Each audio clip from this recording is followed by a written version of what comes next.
difference. When we come to Napoleon and Wellington, the theme is very much the same. You are not comparing like to like. Were it not for the 100 Days Campaign and the Battle of Waterloo, where they fight each other for the only time in their careers, they never meet. They fight that battle. That is it. That is the only contact they have. Direct contact. Wellington is supposed to have slept with at least one of Napoleon's mistresses whilst he's in Paris later on in 1815, but that's not quite the same thing. Napoleon fights most of his campaigns against other opponents. He doesn't really fight the British very much at all, directly. He's in early on at Toulon, things like that, and then later on in the peninsula, but he's only in Spain for a matter of months and leaves it to his marshals. So there is a big, big difference in that one is an emperor, head of state, the other is a general appointed by the political leaders of that state, by governments, and given command, delegated command. It isn't his because he is the ruler, and combines that military and political supremacy. Wellington is sent out by governments to do what they tell him to do. He commands, he is supreme within that campaign to some extent, but he is only a commander. He can be replaced and could have been replaced at various times in a way that, barring a major political coup, Napoleon was not going to be. And the scale of everything Napoleon does is far, far bigger than Wellington. So you can see this even in their careers. So obviously Napoleon is a child very much of revolutionary France. And that's what gives him these opportunities, allows this spectacular rise. And again, rather like Alexander, he gets senior commands very quickly, but he isn't a king like Alexander. He doesn't just inherit this, he seizes it. But he has the opportunity to seize it because you have this revolution, civil war to an extent, these successive coups, successive changes of government, and the pressure that you're fighting these external wars to defend this revolutionary regime at every time, where a lot of your high command in the past has come from the aristocrats that have either fled abroad or been beheaded. So that there are opportunities for someone with talent like Napoleon to rise very, very fast. So he gets the opportunity commanding the artillery at Toulon, does well there, leads on to other opportunities. Italy is where he makes his name. He starts to become, the campaigns really at that stage, even though he becomes an army commander very quickly, you could probably say they're the equivalent of corps level later on. It's armies of tens of thousands, not hundreds of thousands, which will become later on. But he does extremely well. You have, because he has this political savvy as well, because he is rising in importance to the consulate, then to first consul, then eventually to emperor. He's allowed to do the rather ambitious, perhaps even quixotic expedition to Egypt that doesn't turn out as well as he expected. Again, Napoleon, whilst he never commands at sea, is the head of state, has a fleet at his disposal. Wellington is an army commander who gets allocated parts of the navy to cooperate with him, but he doesn't command it in the same way. And the role of the navy in the defeat of Napoleon and Napoleonic France, revolutionary France before that, is such an important one, but it's not part of the Duke of Wellington's career. So Napoleon becomes emperor, you have the brief peace of Amiens with Britain, and then the continuation of these coalitions that at various times form against him. The 1805 campaign, Trafalgar, means that an invasion across the Channel is impossible, but also the continental threats are probably more immediate. So you have the Austerlitz campaign, well, first of all, defeat of a large part of the Austrian army at Ulm, Austerlitz victory over the Austrians and Russians, 1806, Jena-Auerstadt, defeat of Prussia that had stayed out of the war before, into 1807, the defeat of the Russians, Bulau, Friedland, the Treaty of Tilsit, peace for a while that leads to the ambitions to overthrow the Bourbon monarchy in Spain, to take over Portugal. That leads to the Spanish ulcer. Napoleon goes there for a while but doesn't stay long. And then you get the 1809 campaign against the Austrians, particularly on the Danube where he's present. He wins that.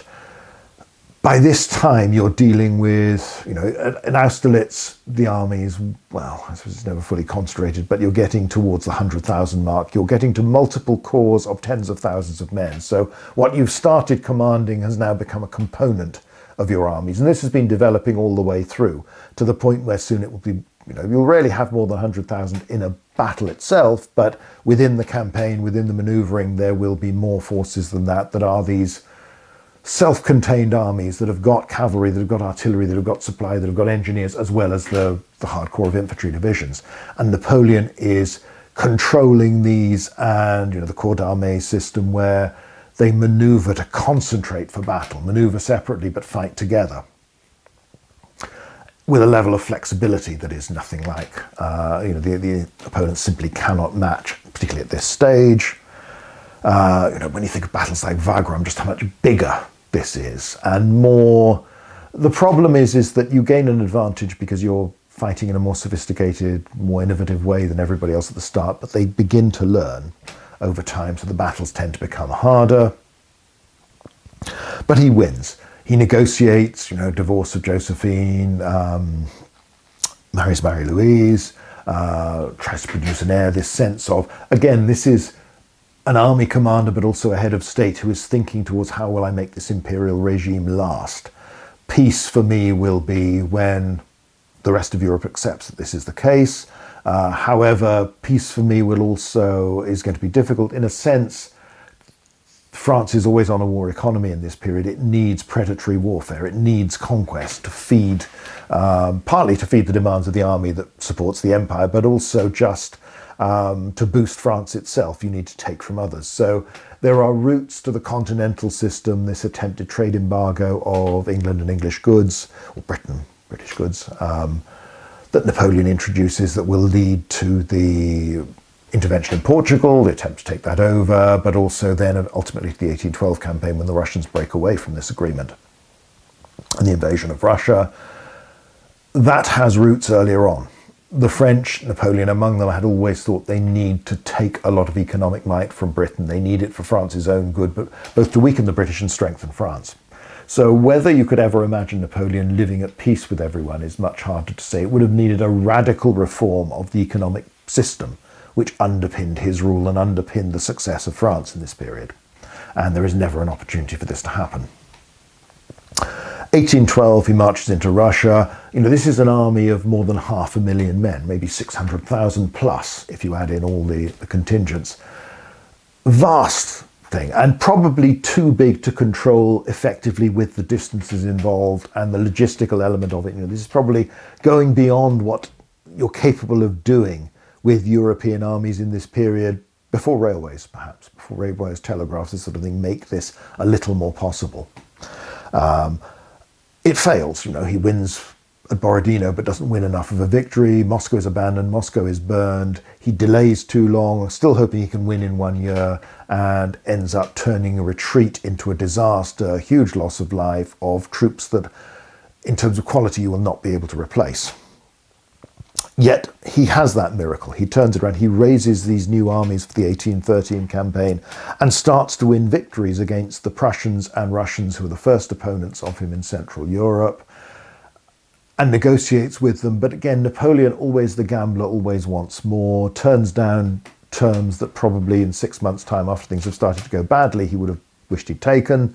Austria comes into the war. You have Leipzig, this battle that dwarfs anything that happens before or after for a very long time, where you have hundreds of thousands of men on each side, vast numbers of guns fighting each other, and huge losses that ends in a battle that spreads over days as well. Becomes, it's a much bigger affair than an Austerlitz. And he loses, and yet he forms more armies again. You have these flashes of the old genius, tactically and strategically in 1814, but the numbers are against him. He can't win.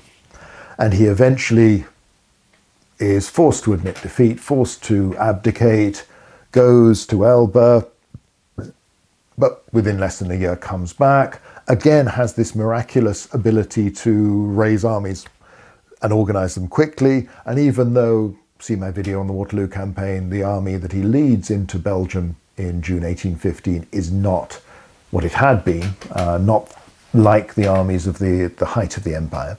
Nevertheless, it's a remarkably efficient force raised in an incredibly quick time. And again, he's running out of the resources in terms of the ability of commanders and proven commanders as well, but nevertheless, it's there. It's then that he comes up against Wellington, though again, Wellington and Blucher. You know, Wellington is famous when they made the movie Waterloo. It's Wellington and Napoleon who are the adversaries. Ridley Scott did the same thing in his Napoleon film, and of course adds the wholly fictional confrontation between the two on board Bellerophon afterwards, or supposed to be. But that's their only encounter. Wellington beats him. If Napoleon had won at Waterloo, which certainly was possible, or had won so well at Ligny, if d'Erlon's corps had arrived in time, not been marching back and forth, had actually been committed, the Prussians might have suffered far heavier losses and been unable to support Wellington, which probably meant that Wellington would have been forced to keep retreating. He would still have had to have fought and beaten successive armies to come against him, more Prussians, Russians, Austrians, Bavarians and others who were on their way, who were being formed. But chance and circumstances came together that the confrontation is there on the 18th of June 1815 at Waterloo, and Napoleon is defeated by the combined Anglo, Dutch and Prussian armies that come together, and is never able to recover from that. While there is fighting afterwards, Napoleon, there's no way that he's going to turn this around and get another army to do this and challenge. Like the gambler he'd always been, he had to win that Waterloo, that 100 days campaign, he had to win in Belgium and then go on to win again and again and again, and then maybe then the great powers would have talked to him. So Napoleon's career is very spectacular, large scale and dramatic. Wellington's career is at a different level. He is an aristocrat, but again, that doesn't guarantee too much within Britain of the time. He goes into the army. He serves as battalion commander initially. He's through the purchase system is able to become lieutenant colonel of the 33rd at a very young age, when he's only in his 20s, but he's still just a battalion commander. He's not commanding an army. Moves to brigade command in Flanders, an operation that doesn't go well. What's his comment later on that I've was shown what not to do and learned that, which at least was something. Then goes to India, where he begins to get, because of the influence of his older brother, more and more strategic responsibility. Initially shared army command, then army command, fights against Tipu Sultan, fights battles like Assaye, this sort of thing, and has to plan campaigns where he has to organize supply. He learns how to handle armies, how to do operations, but these are very impressive by British standards, but they're not on the same scale as the sort of thing Napoleon's doing. But they're also fought in country where it's much harder to supply armies than most of Napoleon's campaigns. This is not Europe. This is different. But he gets involved in diplomacy. He gets to understand the political purpose of campaigning, and he is very successful in doing this. He gets command in the expedition to Denmark, which is a pretty one-sided thing, and one where even Wellesley, as he then is, considers it, he does it because that's his job. He talks about, he uses Indian terms, that he's taken the salt of the government, therefore he's the government's man. He does what he bases orders and goes off to it. He doesn't decide. He and many others were more than a little uncertain about the justice of that expedition, though they could see the practical point of view that, as far as the British were concerned, Napoleon couldn't be allowed to get the Danish fleet. But it is pretty ruthless, realpolitik, essentially, that they go in there. He then gets made one of the, appointed to the army that is formed, initially with thought of an expedition to South America to probably steal some colonies from the Spanish, and then ends up, because of the rising in Spain and the in May 1808, where they turn against the French occupiers, overthrow them, and the Portuguese are resisting, where the British commit troops to the Peninsular War. They try to land in Spain. They're not allowed to, because Britain and Spain are still technically at war. Well, not just technically at war, they are war, they haven't been fighting each other for a while. They end up in Portugal.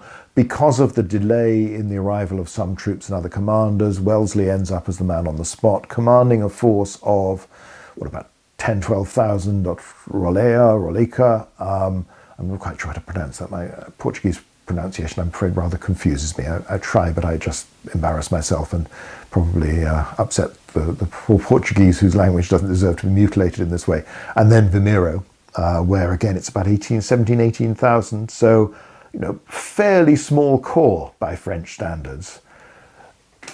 Barrard arrives and is senior, but allows Wellesley to command in the battle.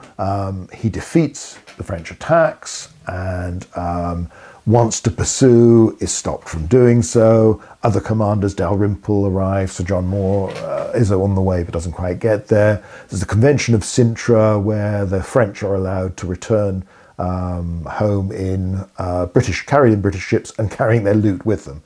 That causes a scandal back in home, a big government inquiry. Wellesley is recalled to be part of this, and he avoids punishment because he'd done what he was told. He wasn't the senior officer, he'd just signed where he was told to sign.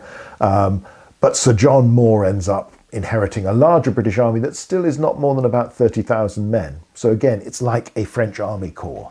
Strongish one by this time, but nevertheless that it's nothing like the hundreds of thousands that Napoleon is able to deploy. Moore goes off, is given very confusing instructions, very vague instructions by his government back home, ends up being unable to reach Spanish allies in time before they're defeated, vastly outnumbered, retreats. You end up with the Corunna campaign, the evacuation. Moore is killed. There's then another big scandal back at home, another big government inquiry, but enough of the Castlereagh and others back Wellesley, as he still is, send him out to Portugal. He reckons that Portugal, Lisbon at least, and that area, the peninsula there, can be defended, and that ultimately Portugal can be defended. He then evicts Marshal Soult from Oporto, has the Talavera campaign, where again, with Spanish allies, they advance virtually to Madrid. This is incredibly aggressive compared to what happens later. Wins a defensive victory there, but can't supply, can't be supported, there just aren't enough of them and it's not well enough organised and they don't cooperate very well with their allies and vice versa. Retreats. You'll have the 1810 campaign, defence of the Lisbon Peninsula. It eventually shrinks to that. Lines of Torres Vedras. 1811 starts to be more aggressive, but still the numbers are against him. He gradually, this is when after Talavera, becomes Lord Wellington and gets elevated with successive victories. You have the Salamanca campaign after they've captured the border fortresses and he's able to be aggressive, defeat Marmont at Salamanca, liberate Madrid, march into Madrid, rejoicing, but that campaign peters out because of supply inadequacy, numbers aren't really there. The Burgos campaign goes badly, you feel he's exhausted, he doesn't really know quite what he wants, and it's not planned. This has happened, but they don't really know how to deal with this. That then leads to a big retreat. He's chased back to Portugal, but then you have the 1813 campaign culminating in the Battle of Vitoria, where he comprehensively outmaneuvers the French armies and defeats King Joseph's army at Vitoria. Following this up, essentially the French are expelled from almost all of Spain. Leading to the campaigns in the Pyrenees and eventually in 1814 the invasion of southern France. Even at that point, even with his army at his height, the army gets to be maybe 100,000 depending on who you include amongst the allies, and only a proportion of that British.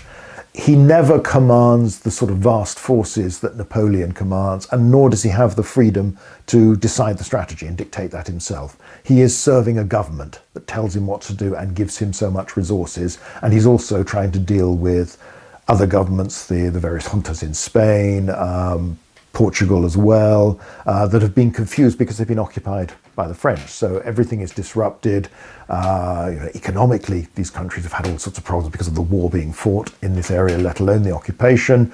So he leads to that. He wins some victories in southern France, contributes to the pressure on Napoleon that leads to his abdication in 1814, but he is not part of the main campaigns. Those are fought by the Austrian, Russian, Prussian-led, supported by Bavarians and others, and other bits and bobs that are much further north and to the east.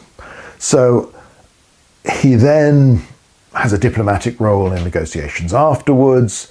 At Vienna, Napoleon returns, he's appointed to command, there's talk of appointing him to command all the Allied armies, and he said, I'd sooner carry a musket than sort of act with all these different kings telling me what to do, having no real authority to order and decide what was going on. He commands the British and Allied army established in the Netherlands with a lot of Dutch and Belgian troops, but Brunswickers and Nassauers and lots of Hanoverians. Again, like all his armies, the British are only a proportion of it. And he wins the Battle of Waterloo, and from that, it's that victory, because not many people get to beat Napoleon so clearly in the field in a day. Yes, he loses at Leipzig, but he could blame that on the defection of the Saxons, he could blame it on subordinate commanders. Other battles, even though he loses the campaign in 1814 and 1813, you could argue that tactically many of the battles Napoleon fought were still victories. So not many people can claim to have taken on the French emperor in an open battle and clearly defeated him. But obviously, again, Wellington wouldn't have fought there at all without Blucher and the Prussians coming up, and their arrival turned that into a victory rather than what might have turned into a fairly gritty rearguard action. So they're different. The whole scale of their careers is completely different. When they start out, that's true from the very beginning. Napoleon quickly rises politically to have more and more clout, to determine not just the resources he has available, but also the strategic purpose of his campaigns, until eventually he is in control as first consul and then emperor. He doesn't have to worry about what other people think. He can devote resources he wants, everything that's available to that, and he is dealing with war on a vaster scale than anything Wellington does. Wellington is not able to command other theatres. Napoleon might send marshals to fight his wars in Spain or elsewhere, in other parts in the other campaigns, but he is dictating the strategy even if he can't actually be there to implement it. Wellington doesn't get to do that. Every now and again there's somebody like Murray in southeastern Spain, the Tarragona campaign that doesn't go well, but he is simply not operating on that level. So although they don't start out, either of them, as rulers, Napoleon becomes ruler, becomes head of state, and that is a huge difference. He fights war on a grand scale, he fights it at the grand strategic level, Wellington does not. Wellington is simply one of the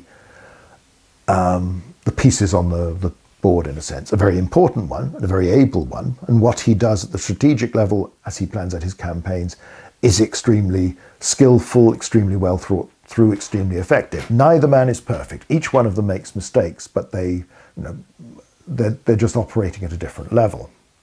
So the armies they inherit are different. Napoleon can do far more to shape the military force he commands. And as an aside to remember, while all those years after Trafalgar are going on and you don't have big battles like that, the French are building a lot of warships, because Napoleon controls the resources, the best ones to do that. He doesn't necessarily have the right crews and the experienced admirals to lead them, but over time, that's part of the big British fear with the continental system, and the longer that Napoleon lasted, that eventually the French would be able to challenge them at sea. They're never able to do that in reality, but it could have happened.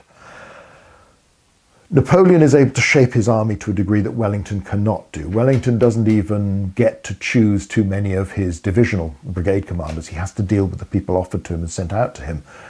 The case of Sir William Erskine that includes somebody who was recognised as a lunatic, and others. He manages to massage things a little bit with Crawford. He keeps him in charge of the light brigade, partly keeps it a brigade when it should really have been a division for numbers for longer than he should, and then eventually as a division, even though Crawford is junior, and that caused some disquiet. One of the reasons why the Earl of Uxbridge, Paget, never goes out to the peninsula is that he was too senior. He would have had to have been given a major divisional command, if not second in command of the army.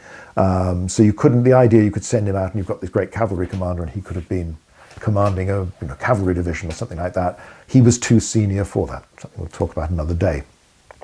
So it's not just the the affair with Wellington's sister-in-law and eloping with her and all that sort of thing. Wellington doesn't have control. He doesn't have control over the troops sent to him. He can request the government for particular things, but he can't say, right, this is what I want, and make sure he gets it in the way that Napoleon can decide, right, I'm going to change these dragoon regiments into lancers. I'm going to armour more of my heavy cavalry to create the cuirassiers. Napoleon is drawing on a lot of French theory and doctrine and experience that's come before that in, well, the latter periods of the Bourbons and then the Revolutionary Wars.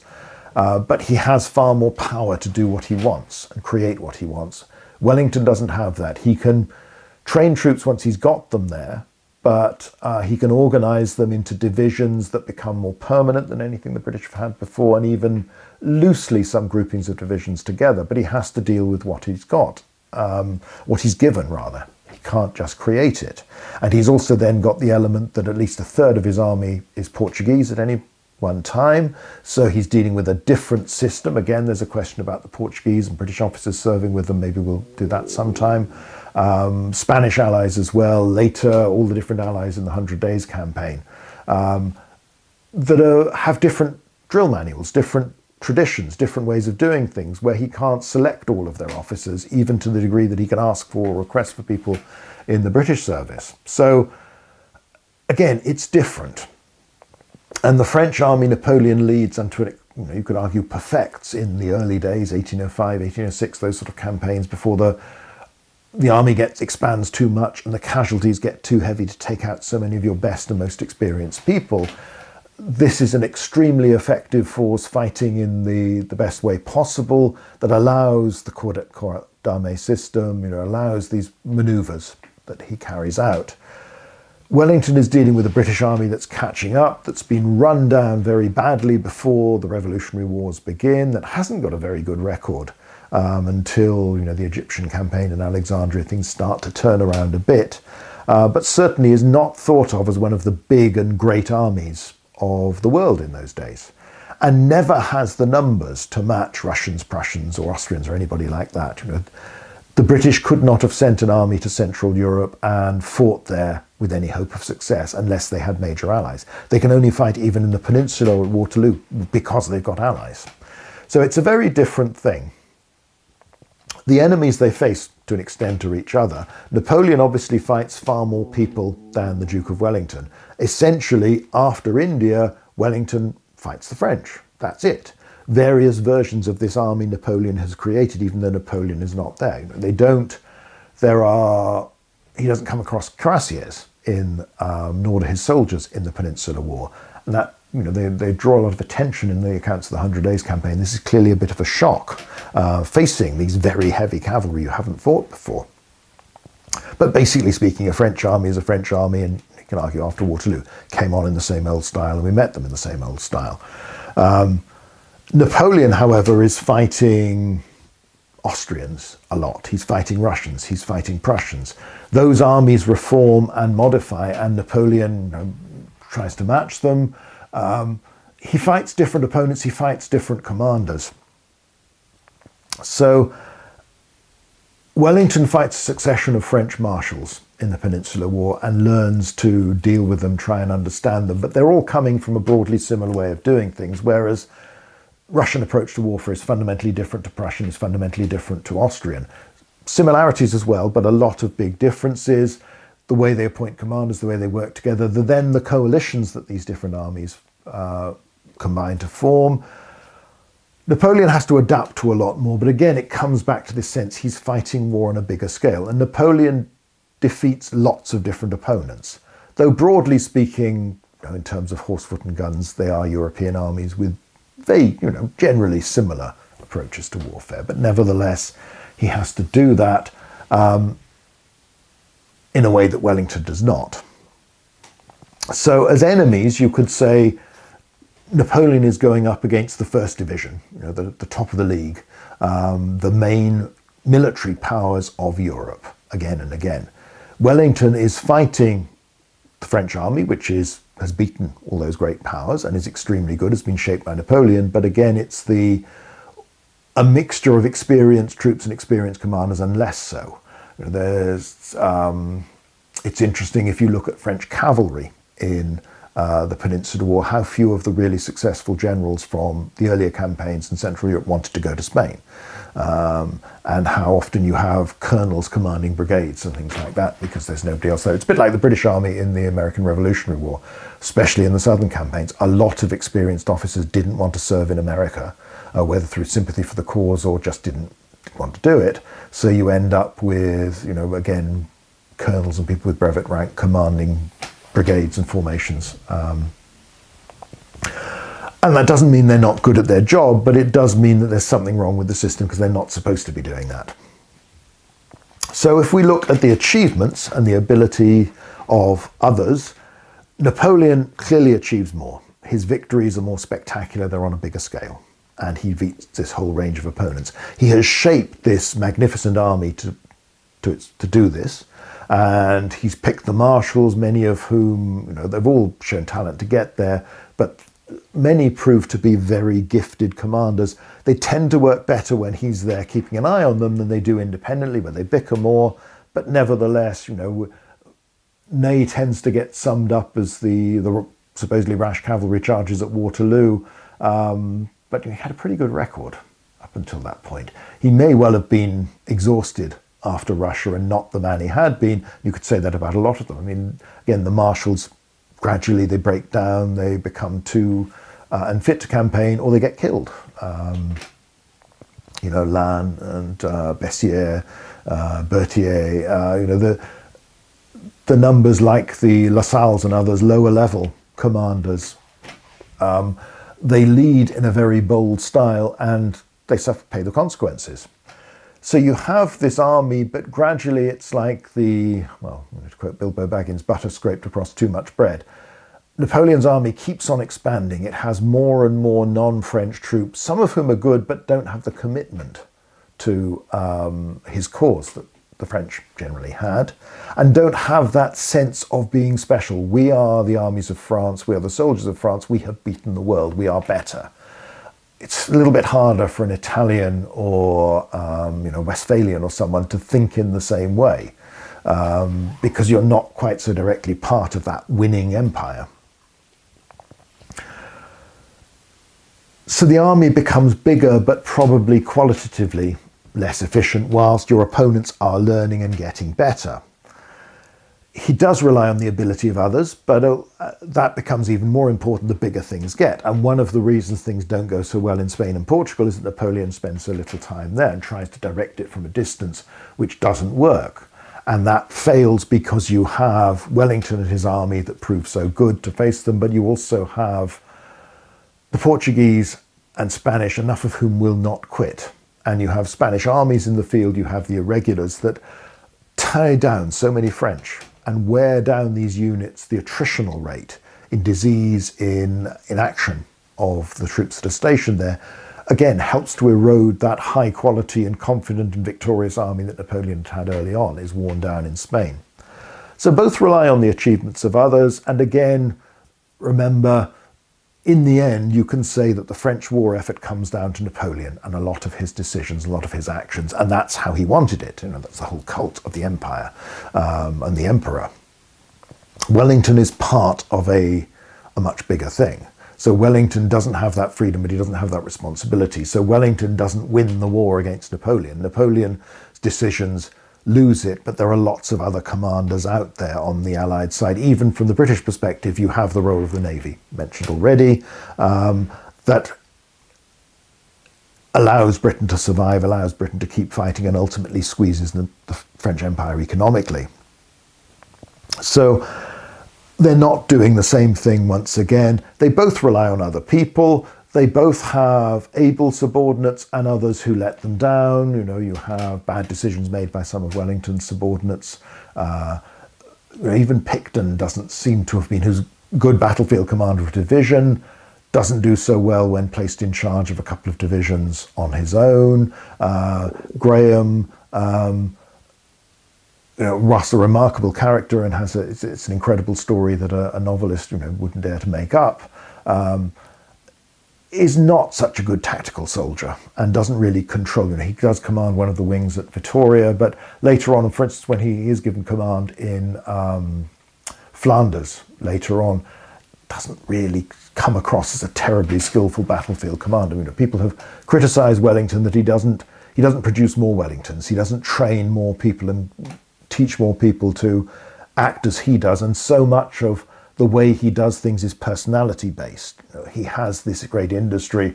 This will of course be partly because of the stagnation that happens later, post Waterloo, with the British Army leading to elderly Peninsular and Waterloo veterans like Raglan making such a hash of the Crimean War. So Wellington will go on to have a political career afterwards, but even then it's not, he's never a head of state, he's prime minister. That's such a different thing to Napoleon. So they both depend on others, but again, they're operating at a different scale.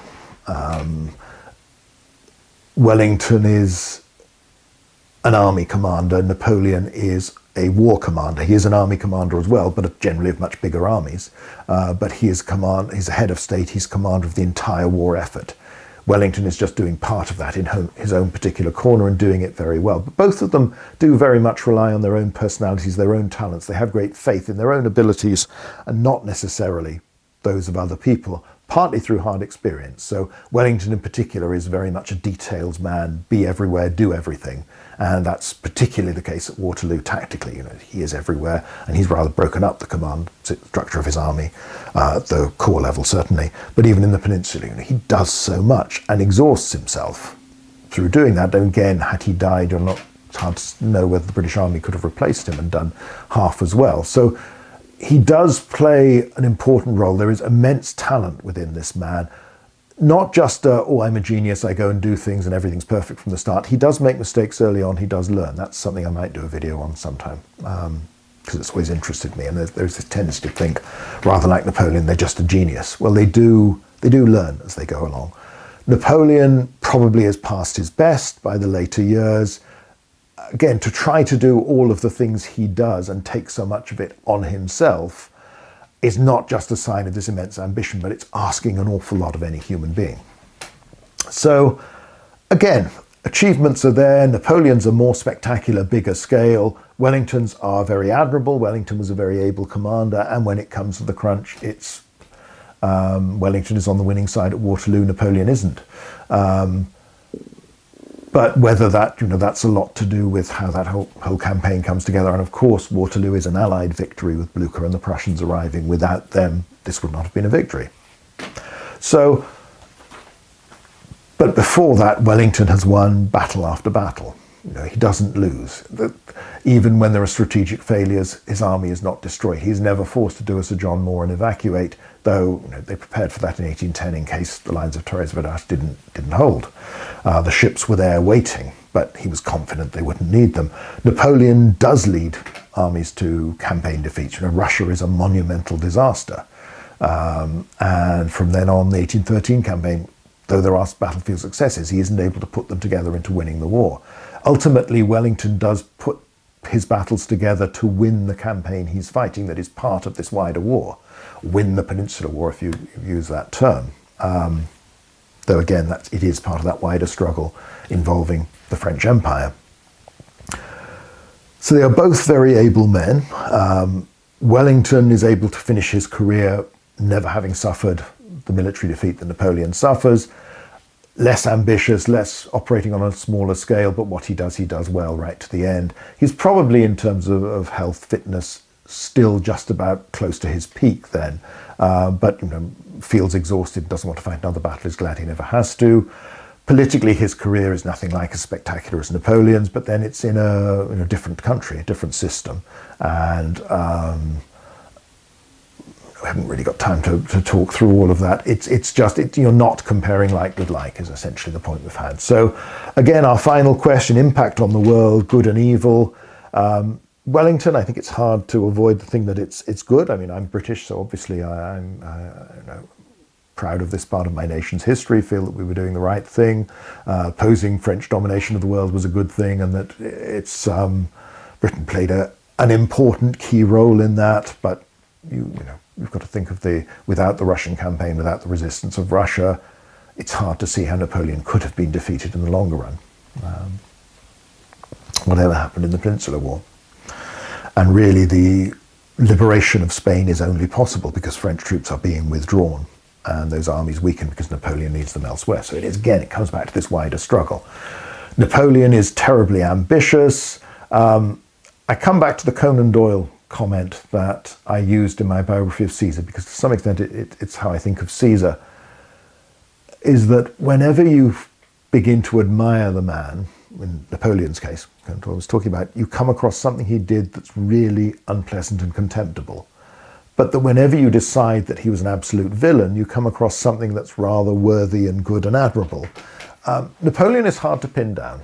Again, the simple thing is, this is a man who bases his career around conquest and warfare, and his decisions lead to the deaths of large numbers of human beings and devastation of much of Europe. And for a while Egypt as well. And that can't be a good thing. People will talk about the Code Napoleon, the better organization of French law, civil administration, which he did, and those are admirable and good things. He was not someone who did evil for evil's sake. On the other hand, he was a very ambitious individual, but a product of the revolution. Without the revolution, there wouldn't have been any Napoleon. He produced a more stable regime and a less violent regime than the revolution had managed. On the other hand, you still have a secret police, you still have arrests, you still have espionage, and you still have this near constant warfare against everybody else. And it's rather like, you'll get these naive comments about, oh, well, if the Germans hadn't been treated so badly post the First World War, it wouldn't have allowed the rise of the Nazis, and would have been spared Hitler and all this sort of thing. Yeah, but they had precipitated the First World War, and the idea that they were wholly innocent in this, you can understand the French in particular wanting to punish the Germans for what they'd done, and they didn't have to do what Hitler and the Nazis did. You could say with Napoleon, yes, there was a hostile world out there, that the monarchies were not keen on the revolutionary idea or on this upstart turning himself into an emperor, but Napoleon is still starting most of these wars. So you can't just see him as a victim. And he didn't see himself as a victim. And occasional talks of peace and something are all when they're convenient. Again, comes back to this point that economically the system very much relied on military success, on conquest, on exploiting the resources of other countries to feed the French state that you wanted to create, part of which was the French army, but also the state itself and prosperity for France. Again, if Napoleon hadn't come along, if he'd been killed at Lodi or any of the earlier battles and not had this career, what would have happened? Who knows? In the same way, if Wellesley had been discredited, not appointed to command in Portugal in 1809, if he'd been killed in any of the battles or badly wounded, which he could easily have been from his style of command, things would have been different. But how different, we don't know. Both were exceptionally gifted human beings. Both were ambitious, self-confident human beings.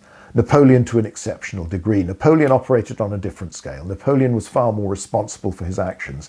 Ultimately, Wellington remains a servant of the state. He doesn't go off and do his own thing. He had drawn, eaten their salt. It was, I can't remember, is it Nimikwala or something? There's some Indian or Anglo-Indian slang he used early on that basically, I'll do my duty, I'll obey my orders, I'm the servant of the government, the state, my country. Napoleon doesn't think that way. Napoleon identifies strongly with the country he's creating, the empire he's creating, and wants to, this is somebody who, admittedly in a wilder moment, can talk about founding his own religion when he's sort of got wilder plans about going from Egypt onto India and all this sort of thing. You're, again, not comparing like with like. This is much more of an Alexander figure than a Caesar figure. Wellington is closer to Caesar, but Wellington doesn't go on to do the Civil War dictatorship thing. And again, Britain of this time, there's no prospect of that. This is just not, it's a different world. He is operating in a much more modern state that is, while everyone get very sniffy these days saying, well, it's not a 21st century democracy, it is still a democratic state where it has a monarch who has influence, but not control. It has an elected government, at least one that is formed from MPs and from the Lords, that has an awful lot of privilege, aristocratic involvement, wealth involved in who gets to do what and who is there, as well as limited eligibility for voting. But nevertheless, governments do change during the course of the Napoleonic Wars, and they fall when things go wrong in a way that Napoleon is not dealing with, nor are the other European countries, the large ones anyway, to any extent. So it's a different sort of country.